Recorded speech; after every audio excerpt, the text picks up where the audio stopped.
ઓમ શ્રી ગણેશાય નમઃ. જય શ્રી કૃષ્ણ મિત્રો. આજે હું સરસ વાર્તા કહેવાની છું. વાર્તાનું નામ છે ભગવાનનો ખેલ. ભગવાનનો ખેલ કેટલો અનેરો છે, કેટલો નિરાલો છે ભગવાનનો ખેલ, એ તમે આ વાર્તામાં સમજશો. અને આ વાર્તા આપણા જીવનને લઈને ખૂબ ઉપયોગી છે. જે આ વાર્તાની અંદર ઘટના બને છે એવી ઘટના આપણા જીવનમાં વારંવાર બને છે અને એ સમયે આપણે ભગવાનને કોસીએ છીએ કે ભગવાન તમે મારી મદદ ના કરી, આમ ના કર્યું. પણ એ ભગવાને ન કરવાનું કારણ પાછળ શું હોય છે એ બધું જ તમને આ વાર્તામાં સમજવા મળશે. મારી વાર્તાને પૂરી અંત સુધી સાંભળવા નમ્ર વિનંતી. મિત્રો, સરસ મજાની વાર્તા છે ભગવાન અને એક પશુપાલકની. તો મારી વાર્તા પૂરી ધ્યાનથી સાંભળજો. એક સમયની વાત છે. ગોવર્ધન નામનો એક પશુપાલક તેની પત્ની દામિની સાથે એક વિજાપુર ગામમાં રહેતો હતો. તે તેના જે ગાયો ભેંસો હતો તે ગોવાળ હતો, એટલે તે ગાયો ભેંસો ચરાવવા માટે તેના ગામ પાસે પહાડ હોય છે ત્યાં રોજે જ એને ચરાવવા માટે લઈ જાય છે. આખો દિવસ ઢોર ચરાવે અને પછી સાંજ પડતા પાછો ઘરે આવી જતો. અને એક દિવસ ગોવર્ધન એની પત્ની દામિનીને કહે છે કે દામિની, હું ભેંસોને પહાડો ઉપર ચરાવવા લઈ જાઉં છું ને, હું કાલે રાત્રે આવીશ, તું તારું ધ્યાન રાખજે. દામિની કહે છે, ભોજન તૈયાર છે, તમે જમીને જાઓ. ગોવર્ધને કહ્યું, હા હા, હું તો જમી લઈશ, પણ કાલે રાત્રે જે તે તાજું માખણ બનાવ્યું હતું ને તે મને આપ. એટલે દામિની બોલી કે તમારે એ માખણનું શું કરવું છે? એટલે ગોવર્ધન કહે છે દામિનીને કે જ્યાં હું જંગલમાં, જ્યાં હું ભેંસોને ગાયોને ચરાવવા લઈ જાઉં છું ને ત્યાં જંગલમાં એક વચ્ચે મસ્ત સરસ વડનું મોટું વૃક્ષ છે અને ત્યાં એક કૃષ્ણ ભગવાનની મૂર્તિ છે. તે મૂર્તિ પાસે ક્યારે કોઈ કંઈ ચડાવતું નથી. એટલે મેં એવું વિચાર્યું છે કે હું ભગવાનને તાજું બનાવેલું માખણ ધરાવું. ભગવાનને પણ સારું લાગશે અને ભગવાન પણ આપણાથી ખુશ થશે. ભગવાનને પણ માખણ ચડાવવાથી ખુશ થશે અને આપણી પાસે બીજું તો કંઈ છે નહીં ભગવાનને ચડાવવા માટે, ધરાવવા માટે, તો કમસે કમ આપણે માખણ તો ધરાવી શકીએ ને. આમ કહી દામિની બોલી, હા, આ તો સારી વાત છે તમારી, પણ તમે આપણી ગાયો ભેંસોનું પણ ધ્યાન રાખજો. ક્યાંક હમણાં તમે બહુ વધારે પડતા આધ્યાત્મિક બની ગયા છો. ક્યાંક આપણે જંગલમાં ગાયો ભેંસોને કોઈ હિંસક પ્રાણી ખાઈ ના જાય. આમ દામિની એના પતિને કહે છે. એટલે ગોવર્ધન બોલ્યો, હા હા, હું તો ધ્યાન રાખું જ છું આપણા ભેંસોનું અને ગાયોનું.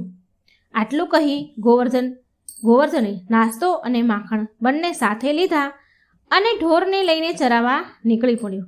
રસ્તામાં ગોવર્ધન એક વિશાળ વડનું ઝાડ આવ્યું જેની નીચે ભગવાનની, કૃષ્ણ ભગવાનની મોટી મૂર્તિ હતી.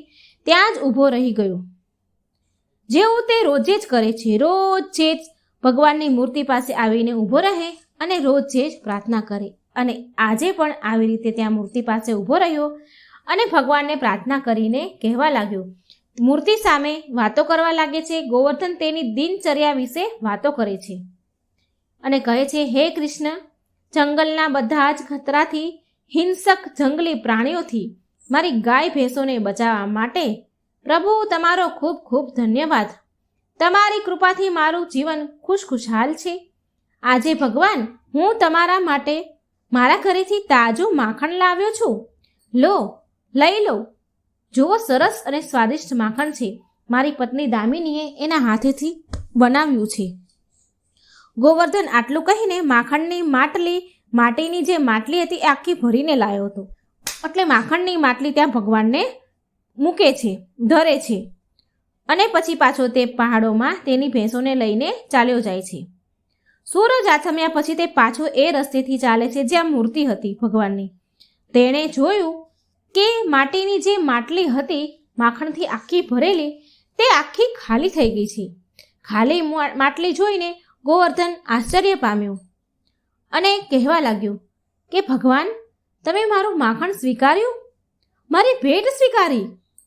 તે બહુ પ્રસન્ન થયો ગોવર્ધન. ખુશ થઈને કહેવા લાગ્યો કે પ્રભુ, તમે મારી પર ખૂબ દયા કરી અને મારું માખણ તમે જમ્યા. મને ખૂબ આનંદ આવ્યો. ભગવાન તમે મારી બધી જ વાત સાંભળી લો છો? એ એવું ગદગદ અવાજથી બોલવા લાગ્યો. પ્રભુ હું તો ધન્ય થઈ ગયો, મારું માખણ ભગવાન શ્રી કૃષ્ણએ ખાધું. આમ તે ખૂબ ભગવાન સામે એની ભાવના વ્યક્ત કરવા લાગ્યો. પ્રભુ હું રોજ તમને માખણ અર્પણ કરીશ અને એ પણ હું ઘરનું બનાવેલું માખણ લાવીશ. તે ભગવાન સામે ગદગદ ભાવથી બોલતો જ રહ્યો, વાતો કરતો જ રહ્યો. અને મૂર્તિમાં જે સમાયેલા શ્રી કૃષ્ણ ભગવાન છે તે શ્રી કૃષ્ણ ભગવાનને ગોવર્ધનની માસુમિયત, તેનું ભોળપણ જોઈને એમને ખૂબ પ્રસન્ન થયા અને એટલા બધા એનાથી ખુશ હતા કે તેને દર્શન આપવા માટે સાક્ષાત તેની સામે હાજર થઈ ગયા. શ્રી કૃષ્ણ ભગવાન બોલ્યા, ગોવર્ધન મને તો માખણ બહુ જ પસંદ છે, તો પછી હું કેમ ના સ્વીકારું? ગોવર્ધન ભગવાનનો અવાજ સાંભળી ચોંકી ગયો. મૂર્તિમાંથી અવાજ આવ્યો અને ચોંકી ગયો અને તેને તો માનવા જ નહોતું આવતું કે ખરેખર ભગવાન બોલ્યા. અને ગોવર્ધન કહે છે, હે ભગવાન કૃષ્ણ, શું તમે સ્વયં મારી સાથે વાત કરી રહ્યા છો? હું તો તમારો અવાજ સાંભળીને ધન્ય થઈ ગયો પ્રભુ. પણ જો પ્રભુ તમે જ પોતે છો તો હું તમને જોઈ કેમ નથી શકતો? પ્રભુ તમારા દર્શન થઈ જશે તો હું પોતાને ધન્ય માનીશ, તમારો ખૂબ ખૂબ આભાર માનીશ. ભગવાન ગોવર્ધનની વાત સાંભળી શ્રી કૃષ્ણ ભગવાન ગોવર્ધનની સામે પ્રગટ થયા, ગોવર્ધનને દર્શન આપ્યા અને ગોવર્ધન ભગવાનને જોઈને ચમકી ગયો અને એની આંખમાંથી તો આંસુ આવી ગયા, ગદગદ થવા લાગ્યો અને બોલ્યો, હે પ્રભુ તમે મને દર્શન આપ્યા, પ્રભુ મારું જીવન સફળ થયું, પ્રભુ તમે સાક્ષાત દર્શન આપ્યા, પ્રભુ હું તમારો ભક્ત છું, પ્રભુ રોજ હું અહીં આવીને તમને માખણ ચડાવીશ. આના સિવાય ભગવાન મારી પાસે તમને ચડાવવા માટે, ધરાવવા માટે બીજું મારી પાસે કંઈ જ નથી. એટલે ભગવાન શ્રી કૃષ્ણ બોલ્યા, ગોવર્ધન મને તારા માખણ સિવાય બીજું કંઈ જ નથી જોઈતું. તારી ભક્તિથી હું બહુ પ્રસન્ન છું.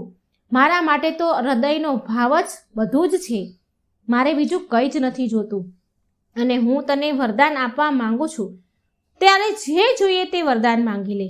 એટલે ગોવર્ધન કહે છે, હે પ્રભુ મારી પાસે જે કંઈ છે ને તેમાં મને સંતોષ છે.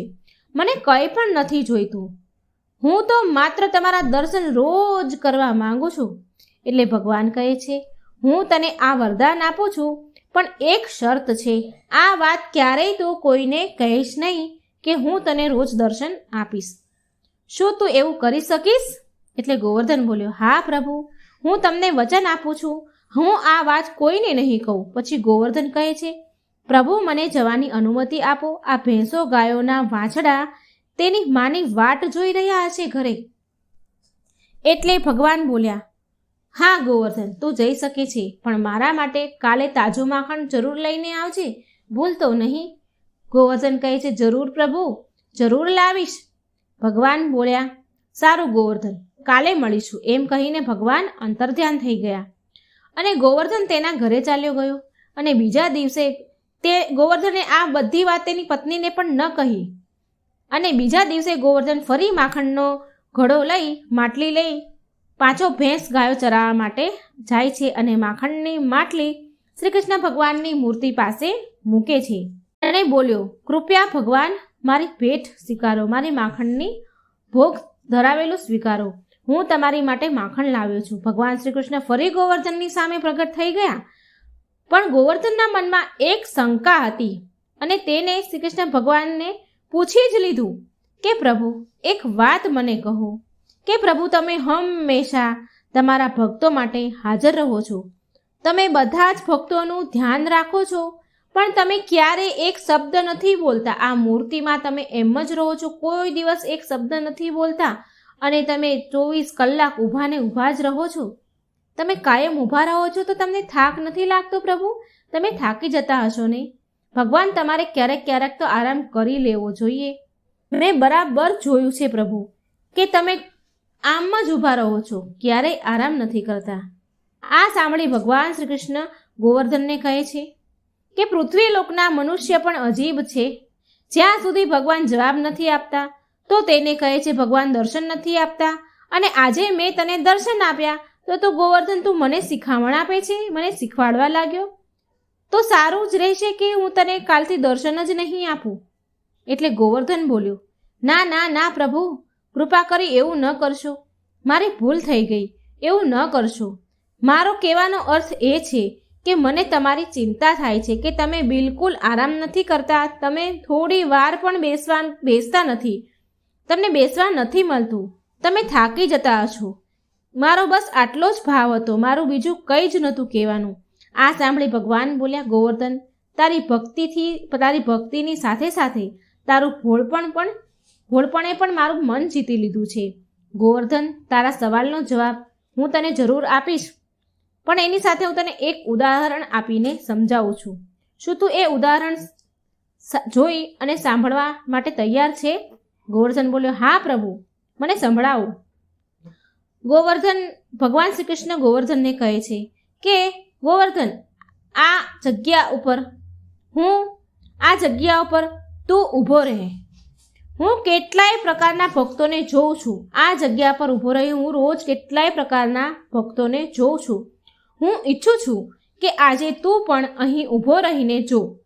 તું આખો દિવસ તું અહીં ઊભો રહીને જો, પણ એક શરત પર, તું મારી અહીં હાજરી છે, આ મૂર્તિમાં હું સાક્ષાત હાજર છું, એ વાત તો કોઈને કહીશ નહીં, અને કોઈ પણ પ્રકારની પ્રતિક્રિયા તારે કરવી નહીં. માત્ર અહીં ચૂપચાપ ઊભો રહેજે.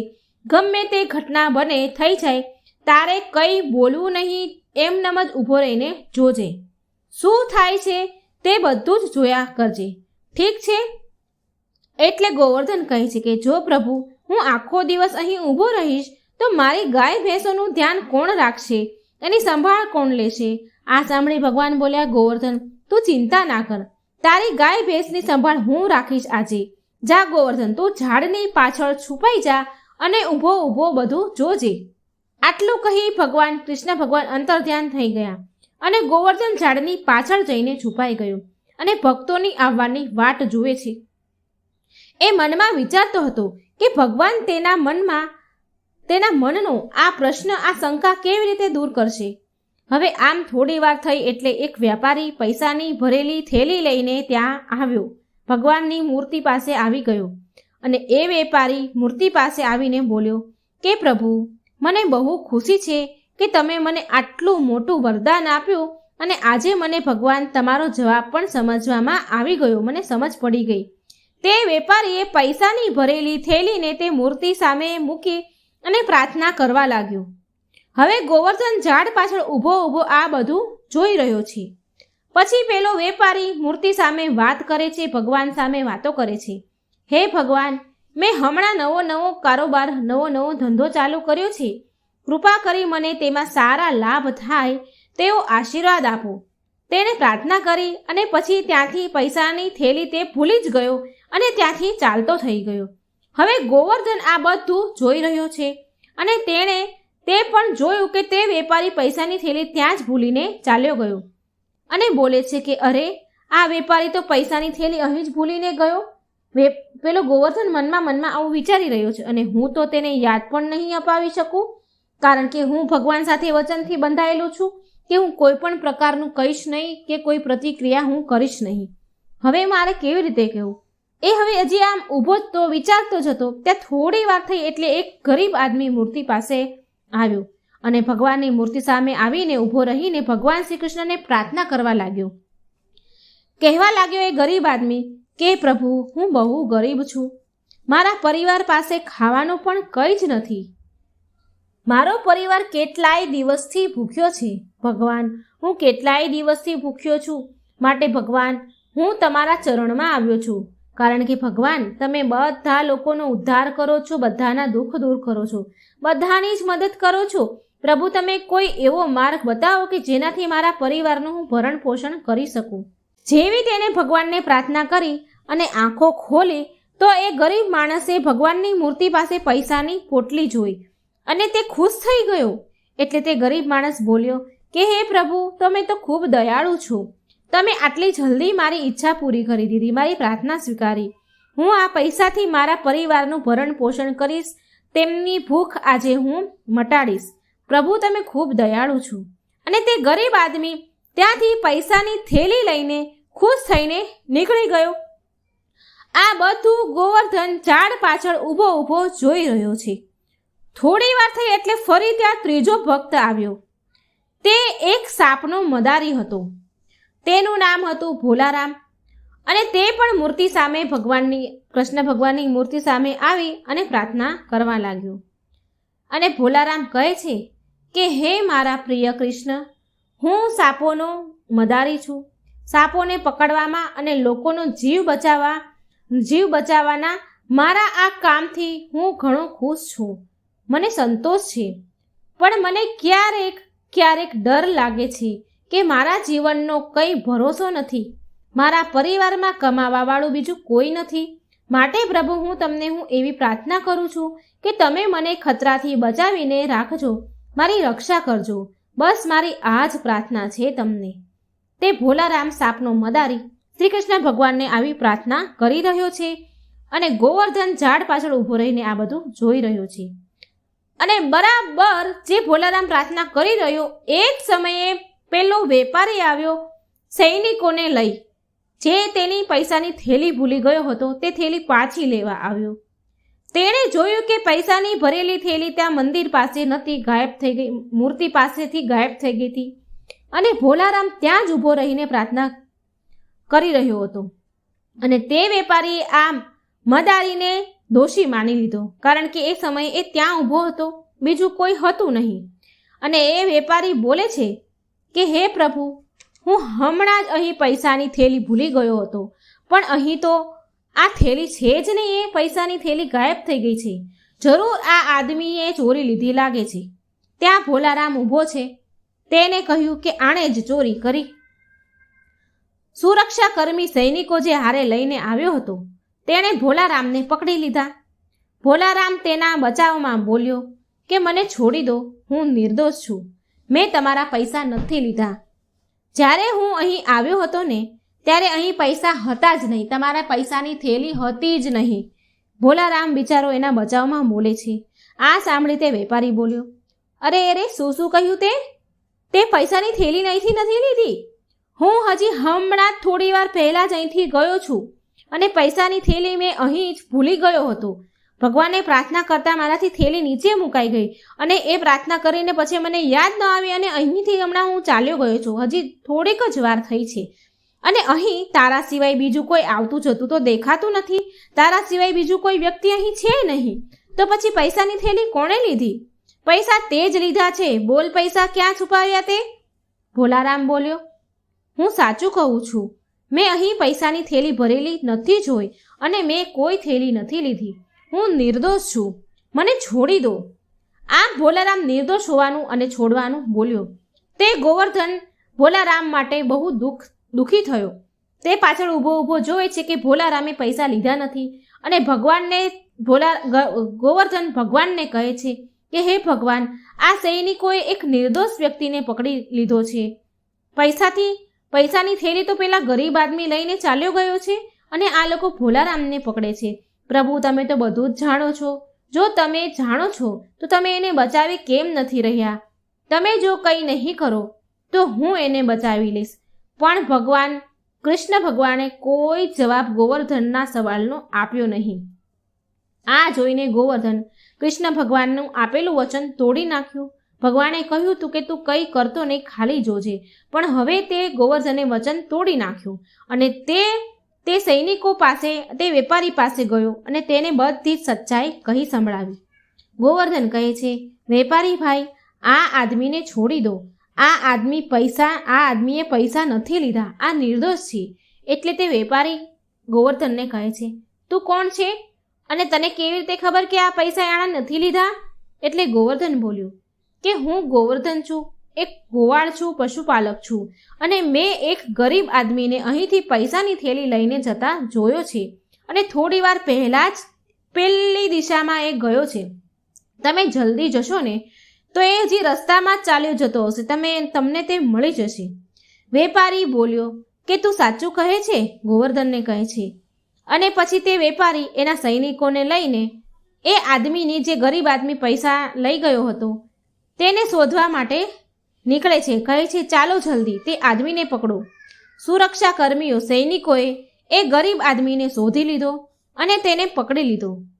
તેની પાસેથી બધા જ પૈસા લઈ લીધા અને ભોલારામને છોડી દીધો. હવે ભોલારામ ગોવર્ધનનો આભાર વ્યક્ત કરીને ત્યાંથી ચાલ્યો ગયો.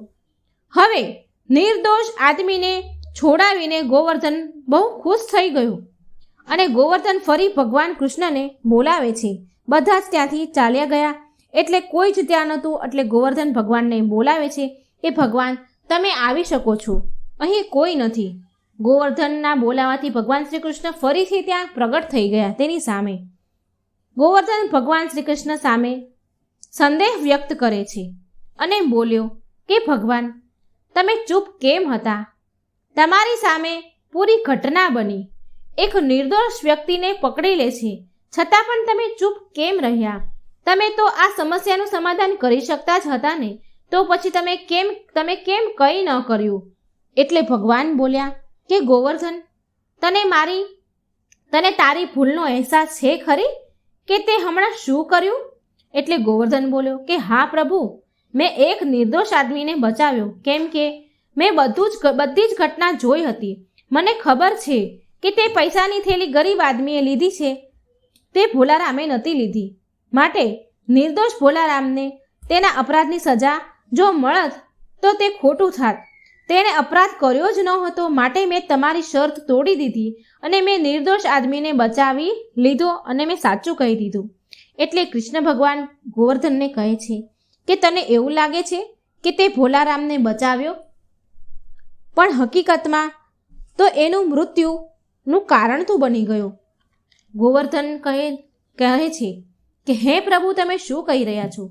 એટલે ભગવાન કહે છે કે તું નથી જાણતો કે તું ભોલારામનું મૃત્યુનું કારણ બની ગયું. એટલે ગોવર્ધન બોલ્યો કે હે ભગવાન આ તમે શું બોલી રહ્યા છો? હું તેના મોતનો જવાબદાર કેવી રીતે છું?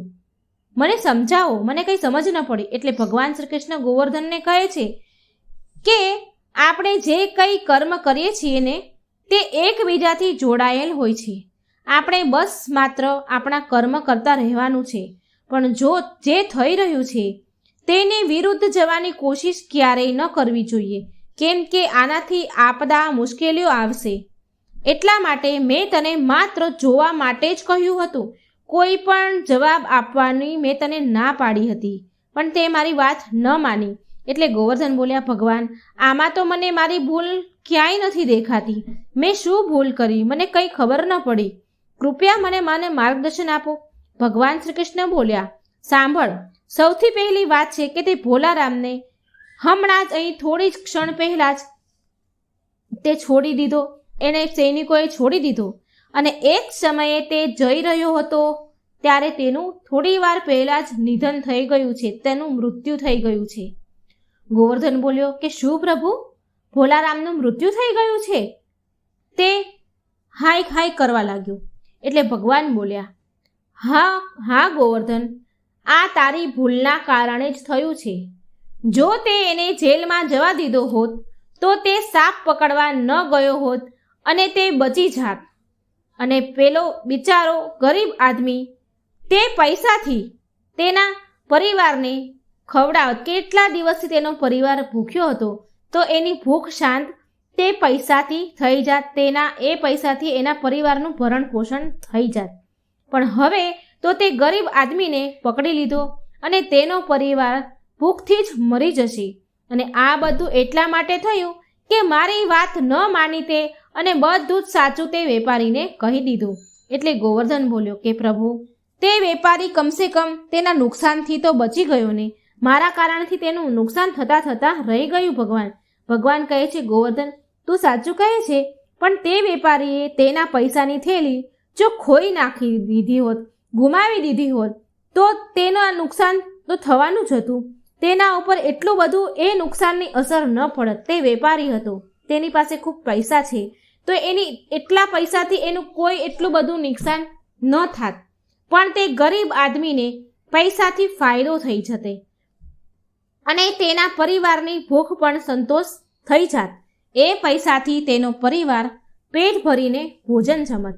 અને બીજું, પેલો ભોલારામ જેલમાં રહીને તેનો જીવ બચી જાત, તેના પ્રાણ ના ગુમાવત.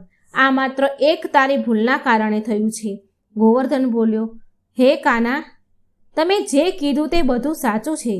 મને મારી ભૂલ સમજાઈ ગઈ. મેં બહુ મોટી ભૂલ કરી. આમ તેનો પરિવાર ભૂખ્યો રહી ગયો, ભૂખના કારણે મરશે. અને આમ પેલો ભોલારામ મારા કારણે તેને સાપ કરડી અને એ મરી ગયો. ભગવાન, મારી ભૂલ થઈ ગઈ. જો તે ભોલારામ જેલમાં હોત તો આજે એ જીવતો હોત. મને ક્ષમા કરો. તમે તો બધાના જ ભગવાન છો, બધાના જ કર્મનો હિસાબ રાખો છો, અને છતાં પણ તમે શાંત રહ્યા, કારણ કે નિયતિમાં જે લખ્યું હતું એવું થવું જ જોઈએ. તમે જે કરો છો ભગવાન, તે સારું જ કરો છો. તમે જ છો જે અમારા ભાગ્યના નિર્ણય કરો છો. પણ હું તમારી મનસા, તમારી મનસ્થિતિ હું સમજી શક્યો નહીં. કૃપા કરીને મને ક્ષમા કરો. મારાથી બહુ મોટી ભૂલ થઈ ગઈ છે પ્રભુ. આમ ગોવર્ધન રડવા લાગ્યો, ભગવાનની માફી માંગવા લાગ્યો. એટલે કૃષ્ણ ભગવાન બોલ્યા કે ગોવર્ધન, આમાં તારી કોઈ ભૂલ નથી. આ બધું તો થવાનું જ હતું. આ પહેલાંથી જ નક્કી હતું. માટે પરિણામ વિશે ન વિચાર, માત્ર તારું કર્તવ્ય નિભાવ અને તેનું ફળ આપવાનું ભગવાનના હાથમાં છોડી દે. આટલું કહીને ભગવાન કૃષ્ણ ફરી અંતર્ધ્યાન થઈ ગયા અને ગોવર્ધન માટીની જે માખણની માટલી હતી તે લઈને ઘરે ચાલ્યો આવ્યો. મિત્રો, આ હતો ભગવાનનો ખેલ. કેટલો નિરાલો હોય છે, એ શું વિચારે છે એ તો એ જ જાણે છે. માટે કોઈ પણ જ્યારે આપણી જીવનમાં મુશ્કેલી આવે ત્યારે કોઈ પણ જાતની ચિંતા ન કરવી, બધું જ ભગવાન પર છોડી દેવું. તે જે કરશે સારા માટે જ કરશે. તો મિત્રો, જો મારી આ વાર્તા સારી લાગી હોય તો મારી ચેનલને લાઇક, સબસ્ક્રાઈબ અને શેર જરૂર કરજો. જય શ્રી કૃષ્ણ. રાધે રાધે. Thank you.